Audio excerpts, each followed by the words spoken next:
What do you think railroads, Banana Republic, and the Cold War have in common?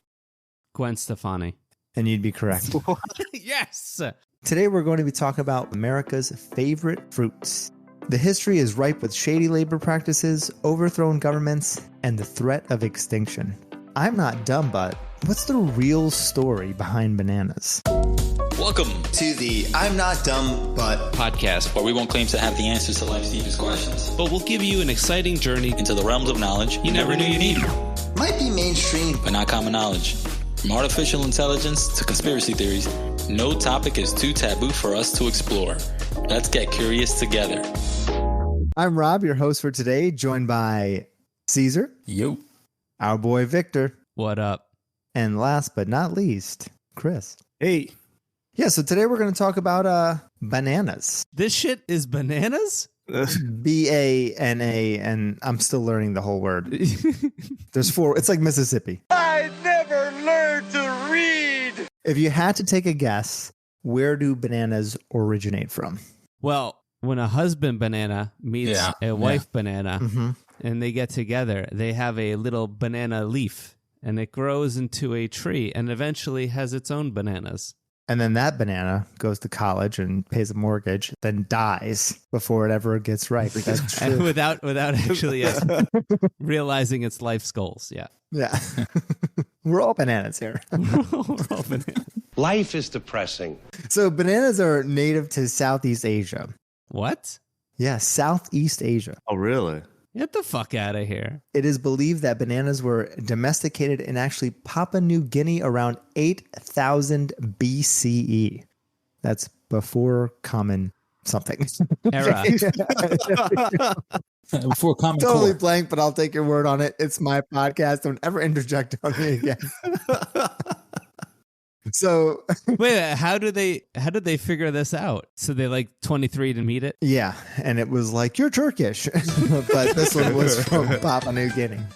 So they said in New Guinea they domesticated bananas, and then that kind of spread to the Philippines, and then it was reintroduced to different regions in the area. They believe that just by going through like history and trades, that bananas arrived in South America around 200 BCE. Carried by sailors from Southeast Asia. So the best guess is that the Portuguese might have had something to do with this. We always have something to do with it. Because, they were transporting goods and, people at the time. So it's not about what we were transporting or who. Okay, it's about that they got to their destination safely. It's like Delta. Okay, that's all we care about. Yeah, it's more like Spirit. I mean, we'll get you there. And that's the end of it. I mean, don't expect more than that. The Motel 6 of the sky? Currently, more than 100 billion bananas are eaten every year in the world, making them the fourth most popular agricultural product. Americans eat an average of 27 pounds of bananas per person every year. Yeah, that sounds about right. Those are rookie numbers. Yeah. So how many bananas is that? 27 pounds. It's like one Toyota Yaris. No, I don't know. 3 medium-sized bananas weighs 1 pound. I probably do maybe a pound and like a quarter a week. Oh, Yeah. Wow. All right. We eat bananas every week. It's a staple. Yeah. Yeah, so more than 96% of American households buy bananas at least once a month. Potassium. You need it. It's good for you. What are you going to do without it? I need it. So how did this fruit, well, technically a berry, became so wildly popular in American culture today? This is where you say, what the fuck? It's a berry? Oh, I knew it's a berry. You didn't know it was a berry? Everyone knows it's a berry. I didn't fucking know it was a berry. I was throwing that in there for you guys to say it's a fucking berry. No, berry's a raspberry, okay? Banana's a fruit. Fuck that for me. So I'll just skip the definition of berry. It's a berry, yeah. So technically a berry is a simple fleshy fruit that usually has many seeds, such as a banana, grape, melon, or orange, and a tomato. Yeah, tomatoes are fruit. Did you know that, at least? Yeah, I fucking learned that in like the 6th grade, all right? So just leave it alone. Who brought this guy along? So why is a fruit in Southeast Asia that got put over in South America, Central America, why are we loving this thing? Because it's cheap and it tastes good. Yeah, I'm going to go with Simple as that. Here's my guess. What do you think? Some rich motherfucker in like the 1800s loved bananas, and he's like, I'm going to just bring these in shiploads. He got us all addicted to bananas, and ever since then, we've been loving bananas. I've never seen a marketing campaign on bananas. Because they don't need one. Chiquita sells herself. Look how happy she is. Don't you just want a banana just looking at her dancing with fruit on her head? Is that what it actually looks like? Yeah. I don't even know. I think so, yeah. Okay. Yeah, that's exactly it. Unless it changed it. Now she's just holding a rifle. You better not take it away from her. Did you know that you have rights? The Constitution says you do. You guys are all kind of right. But we will start with railroads. So a man named Minor Cooper Keith was a wealthy American businessman. He was running a cattle ranch out in Texas. His uncle had actually just signed a contract with the government of Costa Rica to build a railroad for them. So he goes to his nephew and is like, hey, why don't you guys come with me to Costa Rica? We'll knock out this railroad. We might get rich. There's tons of stuff there. What do you think? Hey, y'all, come down to Costa Rica with me, and we'll build a I think railroad. he sounded like North Atlantic, you know. Hey, say, like, why don't you come down to North Carolina or Costa Rica and we'll build a railroad? Like he's announcing a 1920s baseball game. Yes. Now, Yes. up on the bound, we're going down to Costa Rica to get ourselves some bananas and build a railroad while we're down there. That's what I think he sounds like. Chewing gum Jim, what do you think about that?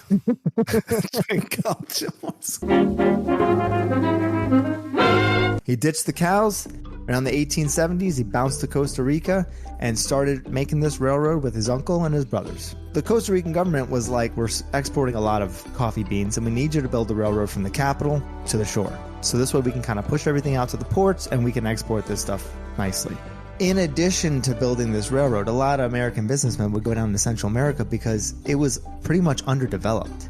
So they were running into this idea of like, oh, we're going to find a lot of natural resources. We can get rich. It sounds like they're going to try to take advantage of these underdeveloped countries. Immediately, you're starting to think what they're thinking of, right? We'll go down there and build a railroad, but anything else we find, we're keeping. Pretty much is the idea. That's how it works.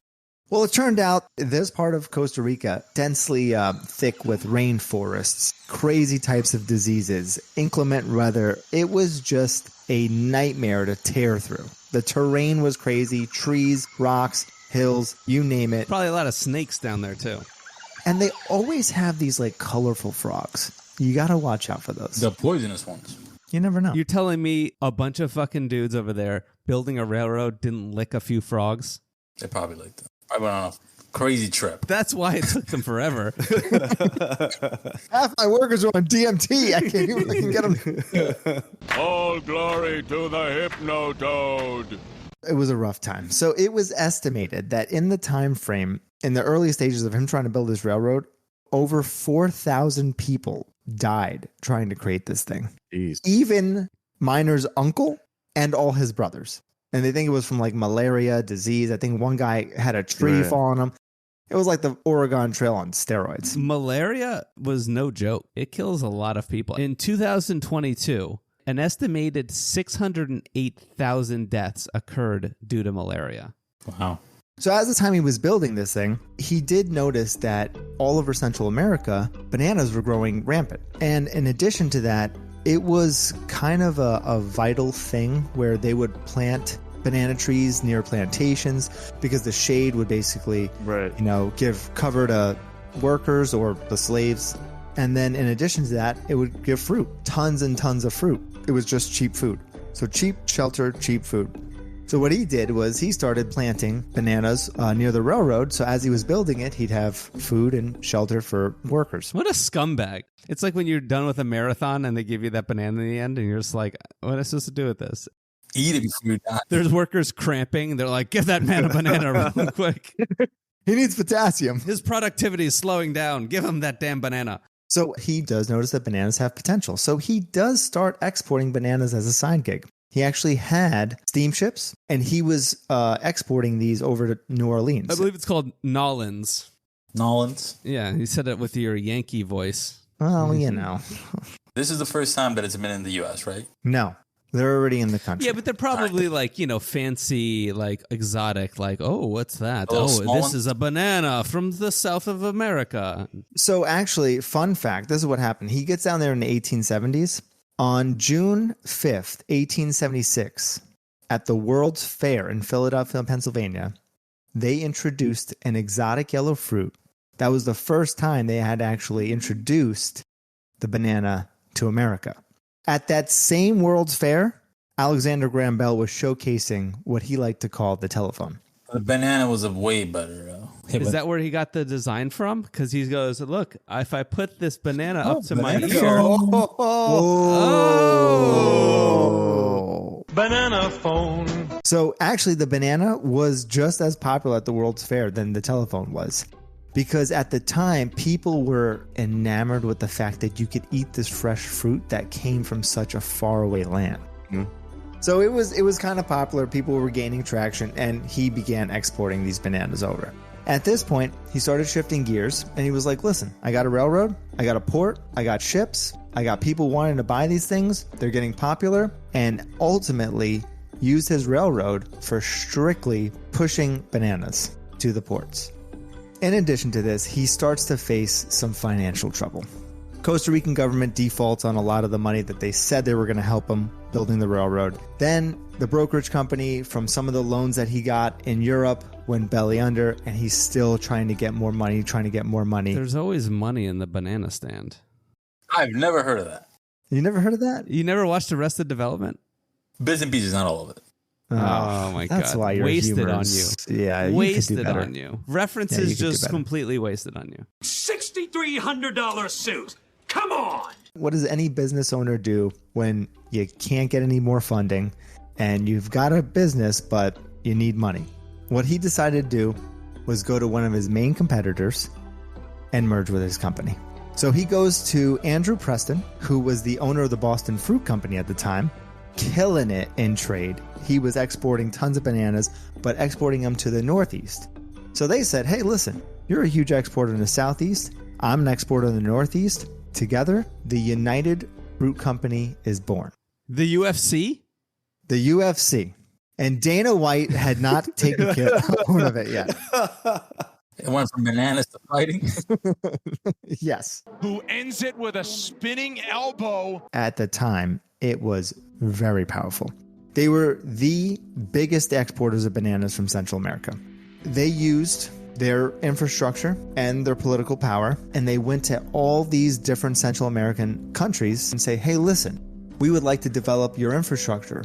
But in addition to that, they would get trade agreements, land, tax-free, give-backs, and all this stuff. So it was kind of a win-win. But really what they were doing was developing their infrastructure and increasing their supply chain for bananas. It sounds like they're still like bribing the shit out of people. They were able to take over all of Central America, Honduras, Guatemala, Panama, Costa Rica. I mean, all these countries in this area, United Fruit Company was there. Sheesh. Wow. They had 93 boats called the Great White Fleet. And actually, they would transport bananas and tourists. Banana tourism. Well, actually, people talked about how fun those banana boats were. And that's where the term came from. Look at that. What ended up happening was the United Fruit Company started to become like a state within a state in these countries. Their GDPs were higher than these countries. They had more political power than these countries. They owned large portions of the land. They owned radio stations. I think in Guatemala, they ran their post office. And they would build like telegraph infrastructure and everything. The United Fruit Company in Central America was nicknamed El Pulpo, octopus in Spanish. Mm-hmm. And it was because they had their tentacles in everything. What do people usually do with power? They use it responsibly. Yes. At some point, you have to come down. And they came down on the labor force. Because they should have worked harder. To be able to have an efficient exporting business, they needed to be able to control the supply chain. So in an effort to do that, they would set up villages for the workers, where they would house the workers. That sounds efficient. If your workers are always at work.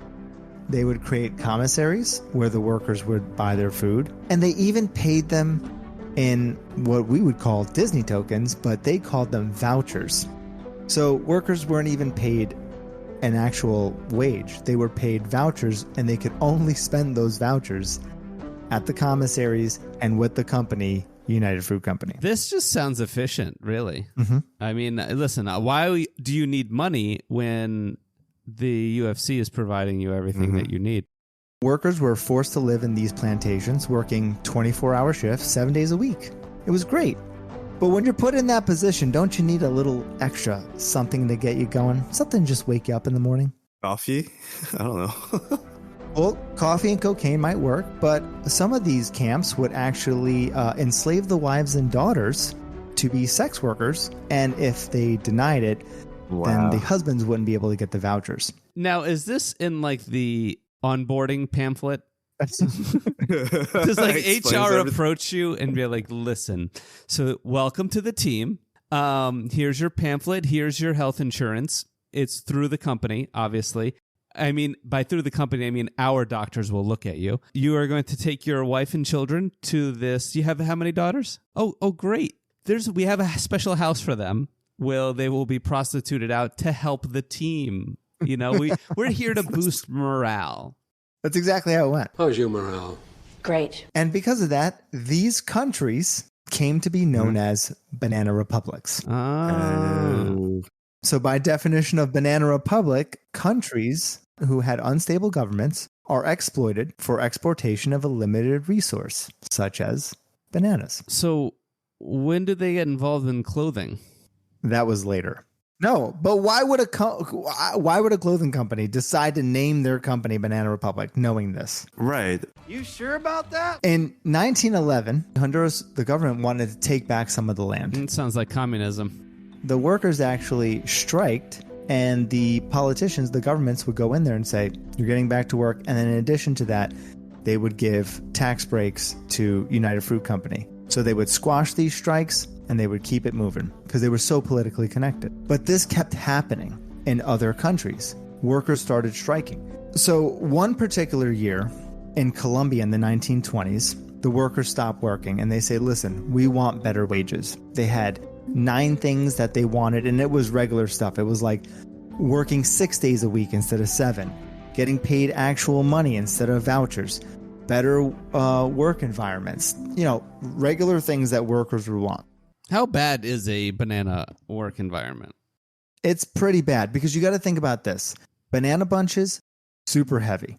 Where are they working? Inclement weather, hot, nasty, rainy environments, dangerous. And then they're working constantly. Yeah. So it was just like not a good place to work. And I also hear that like spiders hide in those banana bunches. Ooh, yeah. So they probably get bit a lot by spiders. United Fruit Company says, well, we have a lot of political power. The U.S. kept wanting banana bunches to come in. We're hooked on bananas. Yeah, they reached out to some of the political leaders and they were like, listen, we got to do something about this. So when the workers started striking and asking for these ridiculous demands. I know, right? Where's their work ethic? Oh, I want to take a day off. Ridiculous. Yeah, it's like the Gen Z of their time. No, right? Like, it was ridiculous. In Colombia, these workers striked. I think it was like 32,000 workers. Sheesh. That's a lot. So they go to the U.S. government and they say, seems like some very Marxist intentions are going on in Colombia. It sounds like it. So the Colombian government says, we don't want the U.S. here. We're going to go ahead and intervene. And they gathered up their military to go and stop these strikes. You'd think, though, if they hired like, what'd you say, 32,000? And like, you're telling me like no one from the army like knew who they were? Exactly. Jose? Is that you? Right. So how do you detach these workers from their own people? You call them communists. A red scare. You just shoot them down. That's one way to stop it. So they gave them these raises, and the day of one of the strikes, military goes in there and blows horns and says, you have 1 minute to clear out. You think 32,000 people can clear out in 1 minute? They didn't. And the Colombian government just opened fire on their own people, killing over 3,000 people in one day. They called it a banana massacre? A banana massacre. Is that what they called it? Yeah, the banana massacre of 1920. And even the government left 9 bodies in the villages to show 1 body for every demand they ask for. Hard negotiators. That's messed up. 1950s, Guatemala. There was a new political leader coming in, Jacobo Arbenz. And he was actually democratically elected. And he goes, we want to pull all these people out of poverty. We're going to start buying back the land. And we want to redistribute this to some of the farmers and try to build up the wealth in the country for our people. The UFC goes, not going to work for us, right? So they go ahead and they reach out to the U.S. and they say, hey guys, communism looks like it's happening over here in They're Guatemala. Probably, what? Communism? Threatening my bananas? Yeah, and they actually hired a PR company to put out all this communist agenda. And they actually created a fake newspaper with all of their slander in it and distributed it to Congress. So what the U.S. does, they send in their best men, the CIA. And they basically just overthrow the Guatemalan government and put in their new leader who is favorable to the U.S. and the United Fruit Company. So they just said, listen, we can't stop the strikes. The governments can't stop the strikes. So we put in a new government. And we're going to have the U.S. to help us. And they started to do this all the time. Besides Guatemala, one of the biggest issues that came out from this, there was another country. There was a young political leader from a very wealthy family who lived in rural... Caesar, can you help me with this one? It's a Spanish country. It's I think it's pronounced Cuba? Yeah. So this new guy, Fidel Castro, decides to come up. I want to redistribute some of the land too. Did they own a lot in Cuba as well? They did own land in there too. I didn't know Cuba was known for their bananas. They were all over this region. So at the time, the United Fruit Company reaches out to the Secretary of State and the CIA director, who at the time were actually brothers. Alan Dulles and John Foster Dulles. Like the airport? Maybe. So what does the U.S. do? Sending nukes. No, you have to get in there covertly. And you have to root out the problem by putting in someone that likes bananas. Yes. I like a lot. They have to love bananas. I don't trust anyone that doesn't like a banana. Yeah. I'm your man. I love bananas. So this Red Scare actually led to the Bay of Pigs invasion. What? The unsuccessful Bay of Pigs invasion. And guess who was exporting and bringing over arms and troops for the Bay of Pigs invasion? The United Fruit Company actually helped with the Bay of Pigs invasion. Son of a bitch. And because of that, Fidel reaches out to Russia and they offer him nukes. Over some bananas, huh? All over bananas. Those are some crazy dots to connect. That's like some butterfly effect shit. Yeah. You know? Yeah. Interestingly enough, the Secretary of State that they reached out to was a partner at the United Fruit Company's law firm, and the CIA director used to be the board of trustees for the United Fruit Company. Dun, dun, dun. That's the time. We should have had YouTubers back then. Yeah. So with all these coups d'etats, the supply of bananas was actually starting to outpace the demand for bananas. So how do you increase the demand for something? You have to start selling these people the idea of smoothies. If Jamba Juice came onto the scene, the demand would have been right back up again, and people are like, these fruit smoothies are fucking amazing. It's so simple. People in the U.S. at the time really, they liked the taste of bananas. They didn't really know how to use them other than to eat them. The shape was unpleasant, so they used to sell them not within the skin. What? And they would have them pre-sliced. That's really? They would have them pre-sliced because people would eat bananas with a fork and knife. So the United Fruit Company was like, we got to start teaching people how to use these bananas. What posh kind of shit is this? So they started a massive marketing campaign. They hired doctors to write in academic journals about bananas, talking about the health benefits. They created partnerships with Kellogg's to show cereals paired well with bananas. They wrote recipe books on how you can use bananas. Banana pudding? Banana pudding. Banana bread? They talked about how good mashed up bananas were for babies. And they pumped out all these things that we know and we do. And I still put bananas in my cereal, all from the marketing from the United Fruit Company. They even branded a new mascot called Miss Chiquita in order to get people involved in and knowing who the United Fruit Company was. Later on, the United Fruit Company actually changed their name to Chiquita Banana in order to kind of stave off all of this bad press because of, everything that was going on. Oh, wow. They did some shit, and they were like rebranding. Rebrand. Let's go ahead and do this. Yes, the United Food Company, evil, but Chiquita Banana, huh? Guys? Hey, who wants to party? I'm fun. They fucked up. Because if they were smart, they did this whole rebranding thing. All they needed to do was introduce wheatgrass. And then the health boom would have started in the 60s. Instead, people are smoking their cigarettes and eating fucking bananas with a fork and knife. They were saying cigarettes are pretty good for you. Yeah, I'm smoking 2 packs of fucking Marlboro and fucking eating pre-cut bananas. Well, Marlboro is the only brand that my doctor smokes. I'm more of a Lucky Strike man myself. Lucky Strikes is toasted. So everything's looking good, but as we know from recent events, what is something that can completely derail a company, a government, or even the entire world? A virus. Mm-hmm. A virus or a disease. All bananas are what they call monocultures, meaning they're technically clones of each other.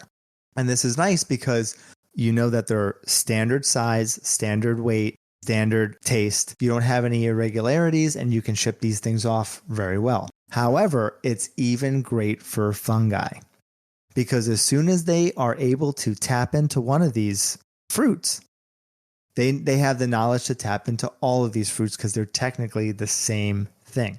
So what came out was called the Panama disease.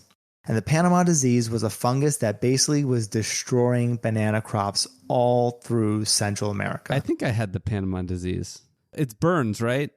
You can't cure it with a pill. Oh, okay. Then I didn't. A Z-Pack ain't getting rid of this thing. All right. Did you get the shot? The popular banana that was being slung around the time, the one that was at the World's Fair, was actually called the Gros Michel, a.k.a. the Big Mike banana. Who's Mike? That was a terrible name. Yeah, that's a weird name. Yeah, I didn't call it that. What are you eating today? I'm getting the Big Mike. You know, it sounds like you're getting a breakfast. Let me get a Big Mike from a culture that was probably very homophobic at the time. Yes, I don't know why they would want to put a Big Mike in their mouth. That would have been it for bananas. Like, all right, next fruit. Look at kiwis. This was said to be a very creamier, tasty version of the banana we actually know today, which is called the Cavendish banana. The Gros Michel, it doesn't exist anymore. There's only a few places that'll make it, but it is susceptible to Panama disease, so you can't really do it at a large scale. Did they look different? They looked very similar. Currently, there's over 1,000 different types of bananas. The Cavendish, plantains, red bananas, apple bananas, burro bananas, and the list goes on and on. But the problem was they were running out of Gros Michel. It's a French name. It's Michel, not Michel. It's Gros Michel. Gros Michel. Yeah, it comes with a croissant. It was a French banana. The banana smoking a cigarette on the side. Yes, Americans will eat me because they will love my taste. Pairs well with a Chianti. So they had to find a replacement, something that would match it in color, no seeds, similar tastes. A man named Sir Joseph Paxton. He was a gardener and botanist for the 6th Duke of Devonshire, named William Cavendish. He was playing around with bananas and seeds, and out comes the Cavendish banana. The Cavendish banana looked very, very, very similar to the Gros Michel, had a very similar taste, and so the banana company said, all right, we'll just swap it. They probably won't even notice. Mm-hmm. And that's exactly what they did. When was this swapped? So in the 1950s, you had the Panama disease. And that's when all these companies were searching for replacements. The best part was it was resistant to the Panama disease. And they just went with it. But now, in modern day time, the Panama disease is back. Yes. And it's coming for our Cavendish. Let's go. No. So the Panama Omicron 19, or whatever they're calling it, updated version of the Panama disease. They actually started finding the Panama disease in the Philippines. The problem with the Panama disease is that it's actually not detectable. You can't go out there and start to see that these things are starting to rot or whatever. They just go down. So what does it do to the banana? Does it just make it rot faster, or like? The problem is to stop the spreading, you have to basically burn your entire plantation. And so if you have one little bit, you have to get rid of all that land. You lose all those bananas. Right. Yeah. Right? Is that harmful to the humans though? Like the Panama disease? Oh, I don't know. Who cares? Yeah, Chris. Fucking ask Chris, a who real cares? question. Okay. I'm almost done. You didn't even watch The Last of Us. I don't even know why you're asking that question. Fungi can alter our very minds. Just recently, about a year or two ago, it has come up in Colombia, Peru, and they believe it's very close to Ecuador. Nice. Which is right now one of the largest exporters of bananas in the U.S. Oh boy. So we are facing an extinction of the Cavendish banana as we know it. An extinction level event. You guys think of what I'm thinking? Business idea. What's the business idea? Go to school for botany, create a new banana. Yes. In 20 years, we'll have a new banana. If they can come up with new bananas like back in the day, and now we can crossbreed it with a salmon and have like a swimming super banana, why wouldn't it be easier to just figure this out now? They're currently actually working on that. Who's working on that? I want names, damn it. I want to know who it is. I want to contact them. I believe that the banana we have now is actually modified as it is for extra nutrients and durability and stuff like that, because the Cavendish has a slightly softer peel. The Gros Michel was a little more durable, had a thicker peel, and was a little more durable for transport, so they had to make some changes to the Cavendish. And now they're looking to modify this thing completely so that they can try to get a resistant version of it. The infection causes a self-defense mechanism of the host plant, causing it to secrete gel.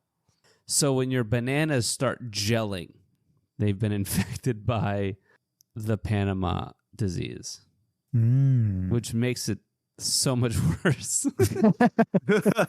It's just a lubed up banana. It's like if Diddy was eating a banana. You sure this isn't Diddy? When you guys do eat bananas, do you guys eat multiple bananas at a time or just one?